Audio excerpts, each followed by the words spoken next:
Is it on? Good afternoon, good morning, good night, and good evening. This is It's That Type of News. I'm Dutch Pyramid. I forget my name on screen half the time anyway, but you all know who this is. It's nervous, funny premier, don't involve me. How you doing, Mr. I'm nervous to be with you guys. Well, you know. Your reputation precedes you. Oh, I don't know if that's good or bad. That means a lot. Well, it's probably good for bad for some people. Good for us. Seems bad cool these days, because... Well, we are obviously super privileged and honored to have you on the show. It was nice of you to stop by and give us a bit of your time to answer some of the hard-hitting questions that we have become quite known for. Is that what we're known for? But you said you were going to skip those today. I know. Just do softballs. It was in the email. In the okay. I didn't see that. Oh, we're good. You've got to send an email, didn't you? No, I put it in the fine print. I just said. I wear glasses. I can't see fine print. See how behind he is, baby? I've got my glasses on, thank you very much. Yeah. How about that? So, opening question. I know right now you had a huge successful opening of the America's Cup, so I know that that's a really good news for the country and for the OVA. But a lot of rumors have been circulating about the budget and how much exactly was put in by the government. So I was wondering if you could clarify to us and to the people how much was actually put into the America's Cup budget. Okay, yeah, that's a good starting question. So first off, we're delighted that the opening weekend has come off so well for the country. Forget about the OVA or any political parties, for the country that we were. Obviously, the night before I was very nervous because it's a huge event. Cameras are going to be running live for this event. I was told by Sir Russell Coos that on Saturday there were 11,200 people in the event village. That's a lot of people. And so we're very pleased about the way it's run. And I'm glad we can get to talk about the cost because politics is the art of two different sides to a matter you talk about. And the opposition have, in my humble opinion, and I'll be polite, spread misinformation about the America's Cup from the beginning. One is the cost, and two is, well, we kind of like it, but this is kind of good, however. We hear things going well, but, as he said, the opposition leader said on the floor of the House in late March, we understand there's some real problems with organization and relationships. All nonsense. So as far as the cost goes, I think the record of this government is pretty clear that we manage budgets well. We haven't been over budget on problems on projects without a valid reason, and we've pretty much finished them on time. Well, with the America's Cup, we were on time. It opened on time. We turned it over, the event village, we turned it over to them on time. The original budget we figured would be between 65 and 75 million, and the reason why there's flexibility there was because it depends how much sponsorship was sold and how much of an impact we had on that, on the support we would have to give to the America's Cup. So for the last financial year, which ended at the end of March this year, there was a $39 million budget. We were on budget for that. For this financial year, where the America's Cup budget comes to a finish, it was a $29 million spend on that, and we will be on budget on that as well. So when you put those two numbers together, I scratch what little hair I have in my head and figure out how the opposition leader gets to 110 million. Now, is that Burt math? Or, is it something else? Because clearly that's not the case. Now, you can include the event village costs in that because that's a loan that Redco took out, which they'll pay back. So those are the numbers. We're very pleased with it. We will get the return on investment we expect. Return on investment is something that business people like to use, but it's important. We figured for that investment, we would pump about $250 million into our economy. I believe that number is going to get met. In October of 2015, when we had the Louis Vuitton series in the island, we figured it would be $2.5 million for that weekend. It was probably about $8 million for that weekend.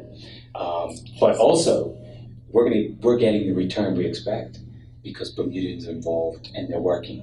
We've expanded opportunity. We've increased hope for them. Just go to the event village and see for yourself the number of Bermudians who've been involved. And so we're very satisfied. We're going to finish it off in style for the next 5 weeks. And not only is it going to be a great experience for everyone who wants to take part, but it's going to raise Bermuda up because it puts money in pockets, allows them to feed families, put children in school, and take a vacation too. and we all need vacations. I like a little vacation. Yeah. I like a little $250 million too. But you know, speaking of expenses and vacations, we get a growing amount of questions, even some questions that me and Dutch have personally about the difficulties of being young in Bermuda. Like even when we did our video on David Burt's Two Bermudas speech. What we call it? Speech? Yeah, Speech? I mean, yeah. We were looking at his numbers, and if those numbers are indeed accurate, because David Burt like that would be the best with numbers. But if those numbers are indeed accurate, it's kind of scary how much young people are actually employed. So being young and living in Bermuda, what can you tell us about? Well, A, what you guys are going to do for young people, and B, about, let's say specifically housing. Because housing is very expensive for us. Because it's hard for us to find jobs in this job market, but let alone enough to take care of, you got places that are charging like $1,500 for a 4x4 studio that you can only stand up in. The good question. Let me answer it in a couple different parts. First off, Mr. Burt and his Two Bermuda thing, I think, was dealt with quite well today by Bob Richardson, the Royal Gazette. Everyone should read that. But the Two Bermuda reality hasn't just started last year or the year before. It's been a reality under the former government. It's been before that. And unfortunately, one of the things that really frustrates me and disappoints me and concerns me about society, people in general, we always want to try to divide people. Everyone talks about bringing people together, but when some people try to move forward, they try to divide so that they can move forward without having to worry about this lot. So, in a small community, that division is seen more readily because you're everywhere. People circulate in Bermuda, so you see it. In larger communities, people just avoid it or get away from it. We can't afford to do that in Bermuda. So if we're going to be sincere about dealing with these challenges, we have to have hope in our heart, not hate. I think there's too many people who want to have that hate in their heart. And what I like about the young people nowadays, they don't have hate. They have hope. And they're also, I think, they're more adaptable to finding a way to go forward. Right? They don't have some of the phobias that other people grew up with. They see the change is taking the world. They want to grasp change, just like you guys, young entrepreneurs, doing what you have to do. So I think we need to get rid of get rid of the hate, put the hope back in there, but be real about it. Doesn't mean we can't be negative and cynical, but it means we have to identify problems and move forward. Right? Now, the cost of living in Bermuda is something that is really concerning for me and my colleagues. Because everyone knows we're one of the most expensive places in the world. I heard we were the most expensive recently. But it depends on how you rate it. When I travel, I try to look at other places and judge some things. So, I spent some time in New York on business, time in London. So when you're out and about in New York, it's much more expensive than Bermuda. But because it's a big place, you can go away and get away from those things. You can shop cheaper at Costco's and stuff like that. The challenge that we face is we're probably the second most remote place in the world. Everything's got to come in here, right? And it's not cheap to get it here. And then with the cost of fuel to get stuff in, it's expensive. And so what we tried to do, one of the first things we did as government, we asked the grocery stores to give a rebate, which they did. And of course the opposition poo-pooed it. Now come on, man, Yeah. No, but they did, it's true. Well, I didn't want to say anything too impolite, right? Oh, fair enough. But, and they made it look like it wasn't something. But, any improvement we make is a way going forward. We've worked hard to try to have regulatory reform for energy, because if we can stop the increase in fuel prices and in the generation of electricity, then one of the biggest bills you pay is electricity. Certainly in summertime it's pretty hot, right? You want to run the AC, right? Oh yeah. And so if with the energy reform we have, if we can work with Belco and other providers, then we can get energy costs to start to come down. That's a big one that we want to do. We also want to try to make sure that as we turn the economy around, when people have money to spend, then the cost of living is abated slightly. The reason the cost of living is expensive now in Bermuda because people just don't have spendable dollars, right? If the opposition or anyone else tell you they can reduce the cost of living overnight, don't buy it, right? Because they can't do it, and there's no oil offshore. in Bermuda either. It's a long road to make any noticeable improvements on it because we live out in the middle of nowhere. And that's cool. So I used to be out in paradise. Mm-hmm. And because businesses are not going to open up to sell at a loss, it's tough to get costs to come down. And so we want to provide an environment where it flourishes with jobs and opportunity. And then when you have jobs and opportunities and people are earning a good and reasonable wage, then the cost of living becomes something that we talk about, we're concerned about, we're working for, but it's not an inhibitor to what you have to do. The challenge has been over the last, probably since 2009 to 2015, early 16, businesses not hiring. They weren't making money. They were struggling. And so if that's the case, there's going to be a pressure on wages because of that. But now in the last 6 months or so, businesses are hiring now because economies are turning around. People can make good money at doing it. That is the direction we have to go. We have to expand the opportunity. Thank you. Yeah. That's really concise. Circling back to the two Bermudas. Still. A lot of folks, including myself, believe that the two Bermudas is enforced by education. And with those have a lack thereof, or with a system that has ministers being turned over like every 2 seconds, it seems like.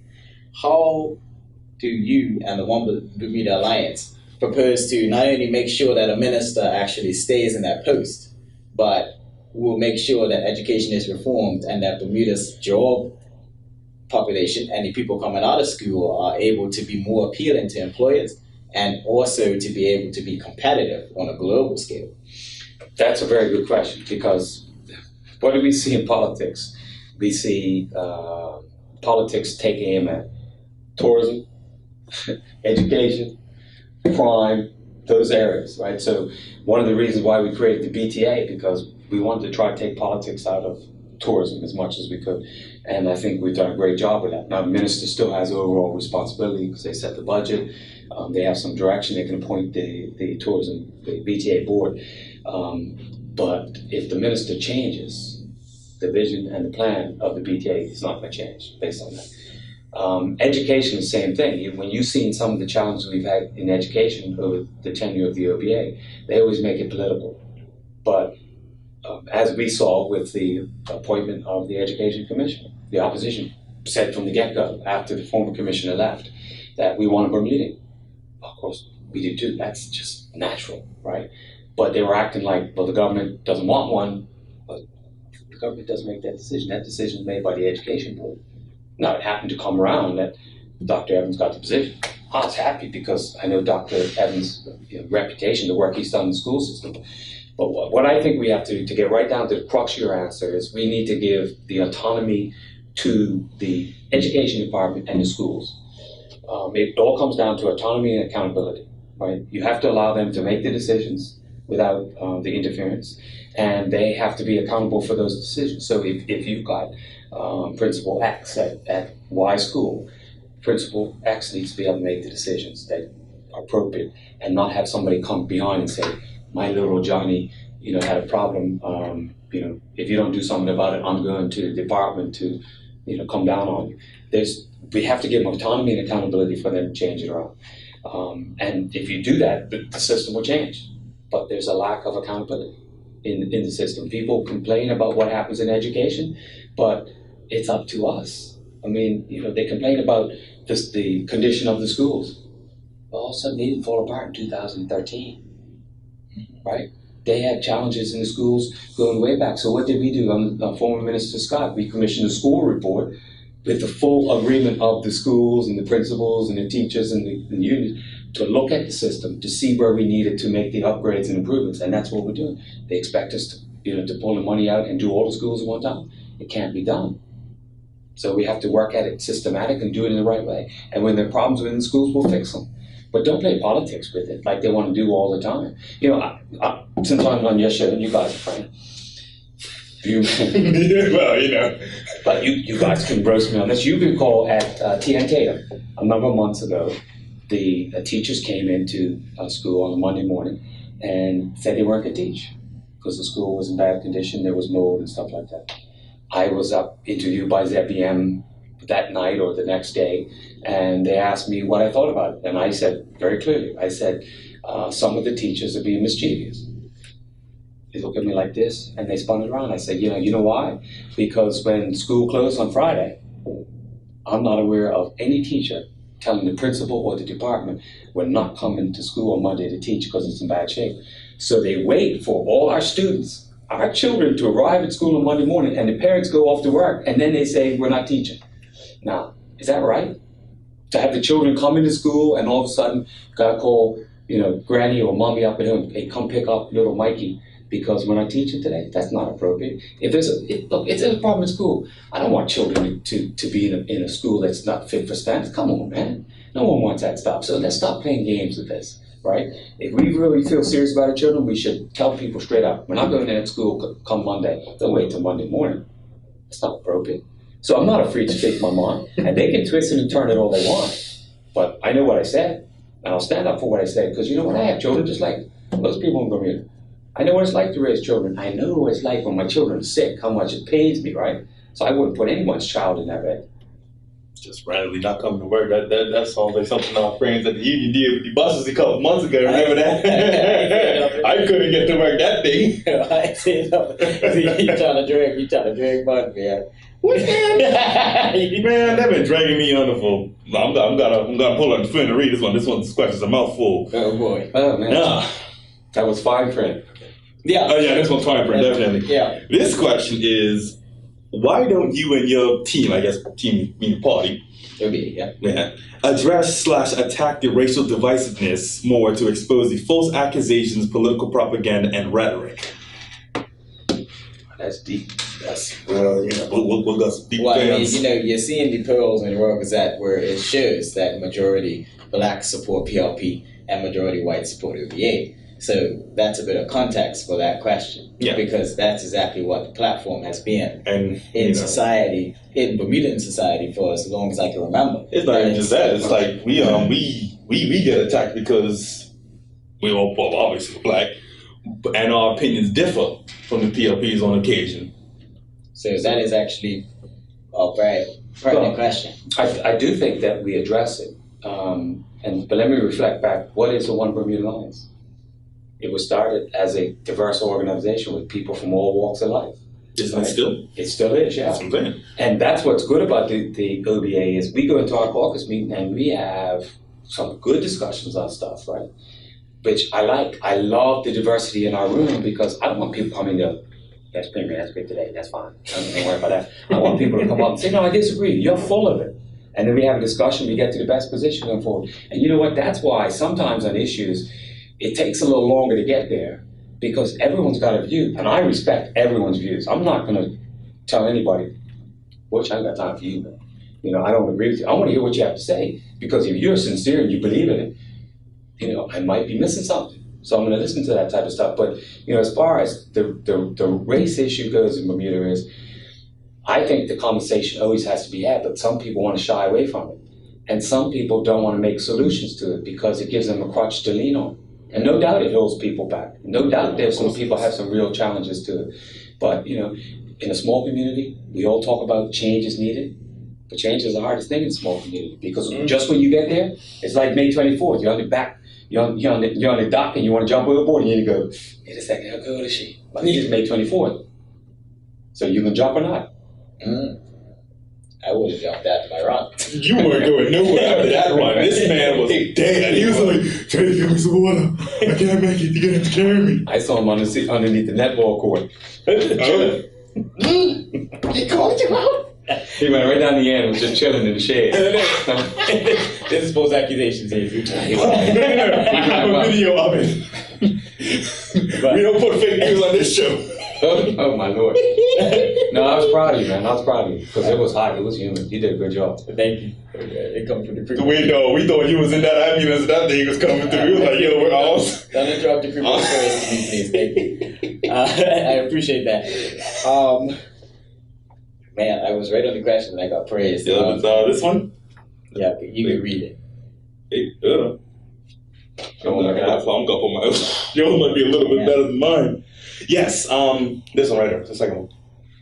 Yes. Why is it when the majority of the populace indicated his views on an issue, does he find it difficult, find it difficult to adopt the position of the majority? Interesting question.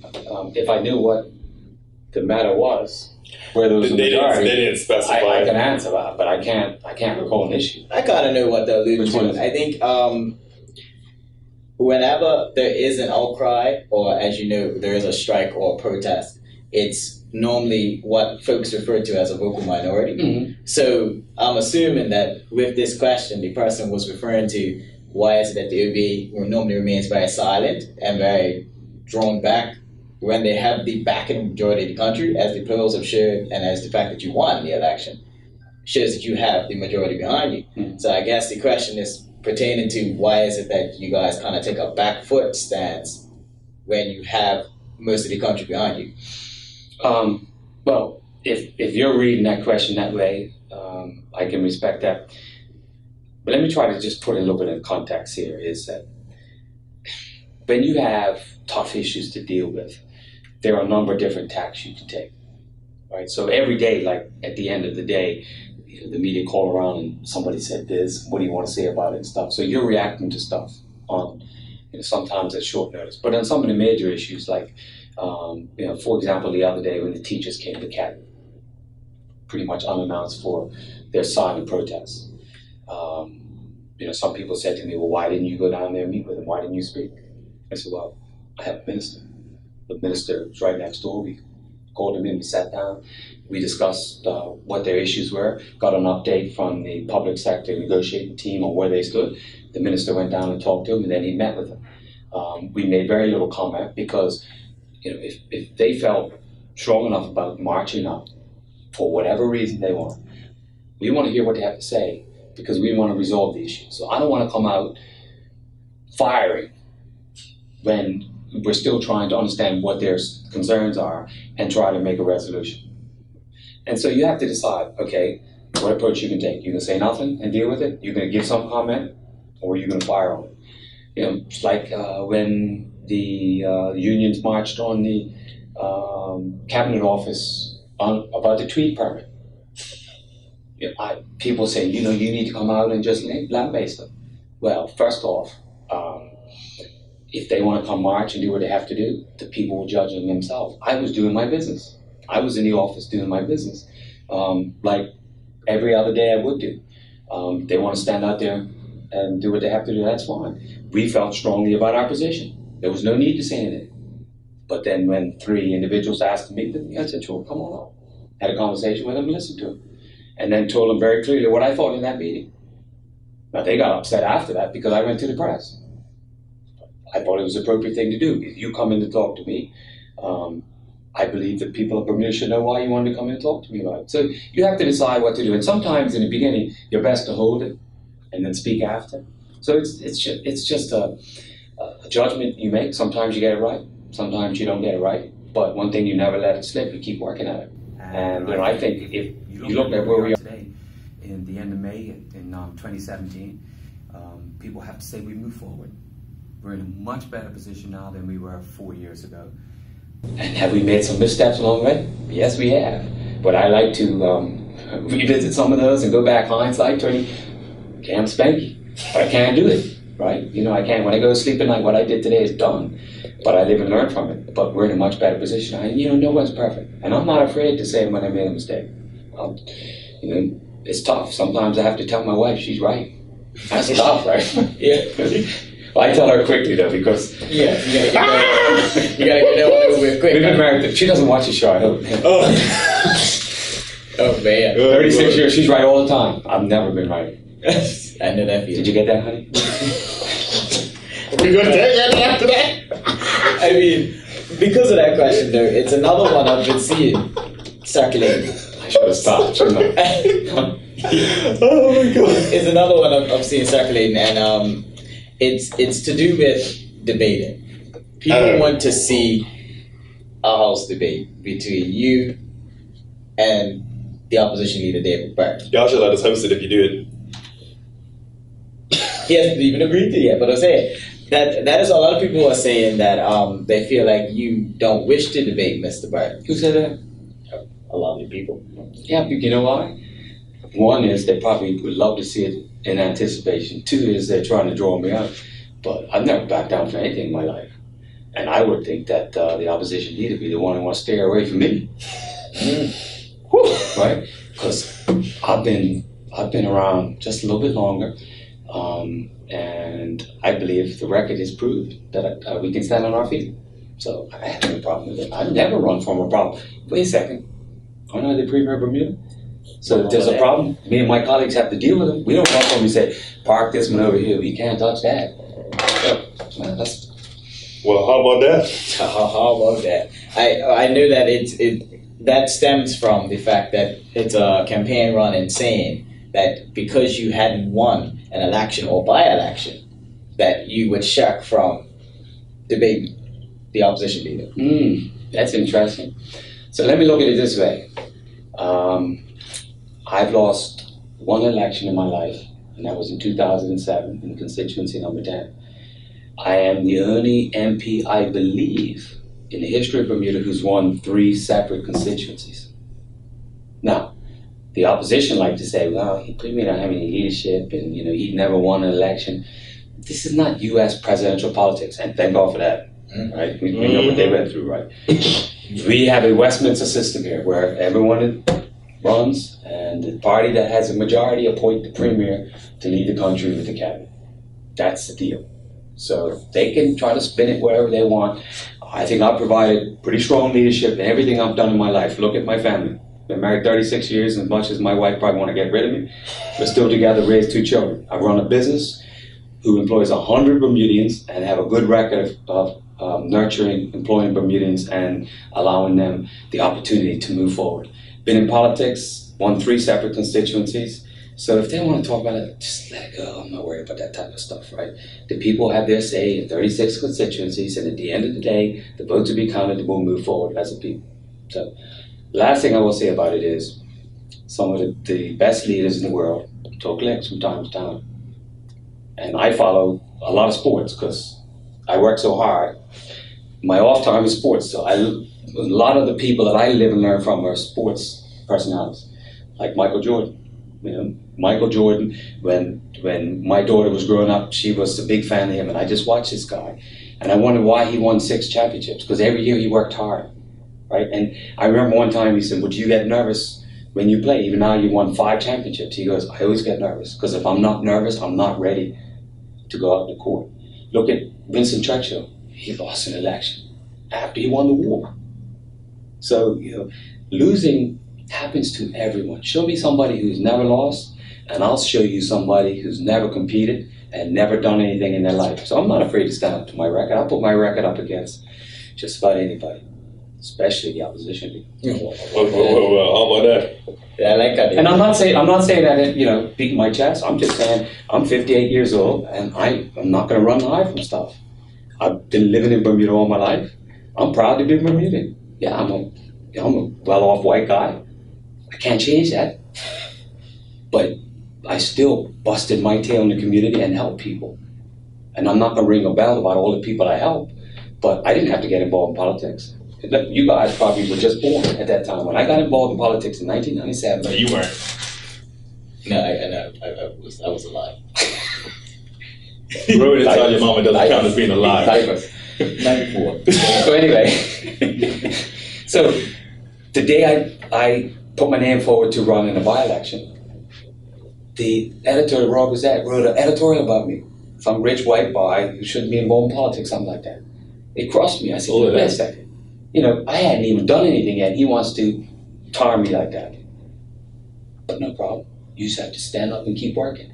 And that's what I'll do all the time. So if you want to try to push somebody here, divide them, make them less than you, that's cool. That gets back to the hate stuff. I don't want that. I'm a person to bring everyone forward. And if you show me that I've worked against you, or hated against you, or held you back, bring it on. I don't roll like that, man. There's no one who can say, I've reached out to Dunkley, he's totally avoided me. I'm totally accessible to it. Why? Because I love the job. I love people. Simple. That's right. And just so you know, that's an ITTP quote. The Premier don't roll like that. 2007. Don't roll like that. There you go. You go like that, just like how about that? How about that? How about that? How about that? Like that. I think that's it. I just have one more question. Oh Lord, you just dragging it out. No, man. No. This man's busy. Gotta run the country, and you're trying to keep him here all day. Just one more. I knew everyone's gonna be asking this question if we don't ask it. What after the America's Cup? What's next? For the country. Yeah.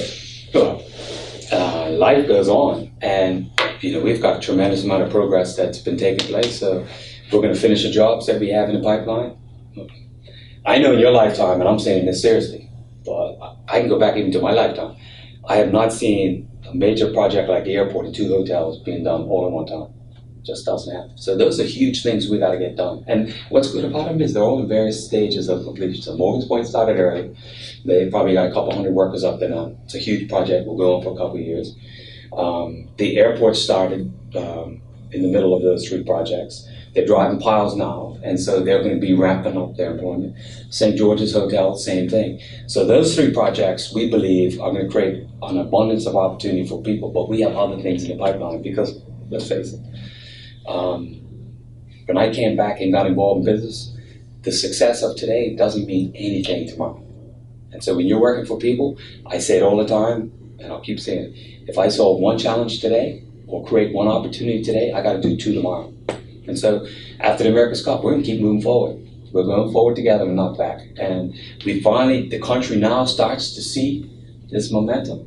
I have a responsibility to make sure the future generations, young guys like you and the next come along, feel good about Bermuda again, have that opportunity and hope. And, it's going to happen. Trust me. And I think our record proves it. Now, we might stub the toe along the way, but we're going to keep moving forward. When you stub the toe, you just, you suck it up and you keep, like after May 24th. You finish May 24th, but you're going to run again next year, right? Yeah, you better believe from the West End, where I grew up. It's all downhill from the West. Oh, yeah. I can't afford a casket yet, okay? So there's plenty, but, be specific. Gaming is we believe the Gaming Commission will review licenses, and we believe they'll have a license out, and we believe there'll be a casino that can get open sometime next year.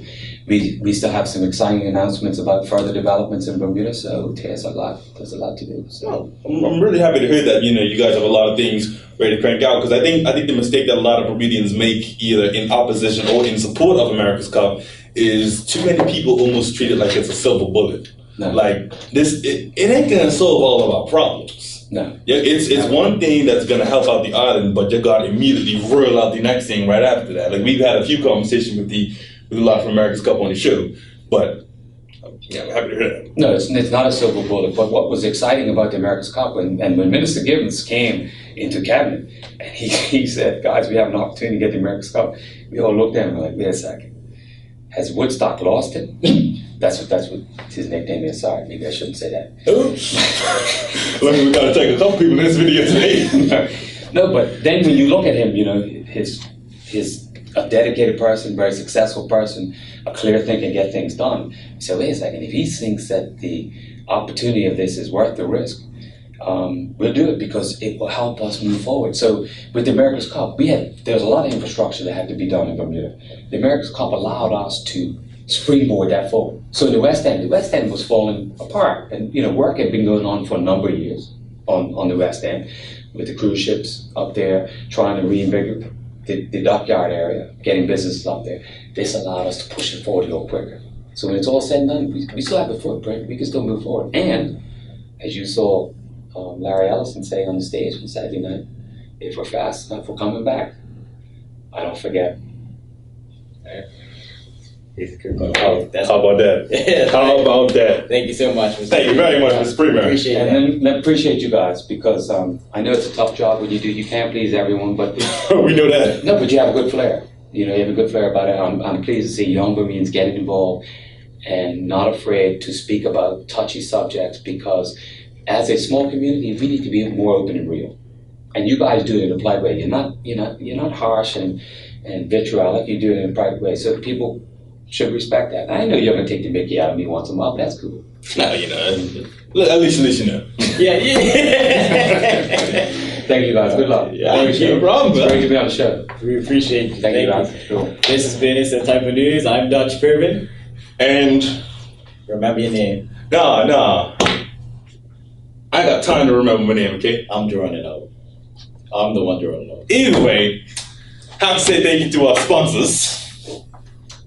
But you have to say thank you to the sponsors? Thank you, sponsors. Yeah, but act right. I know your mama raised you right.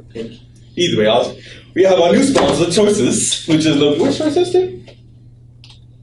What? You don't know?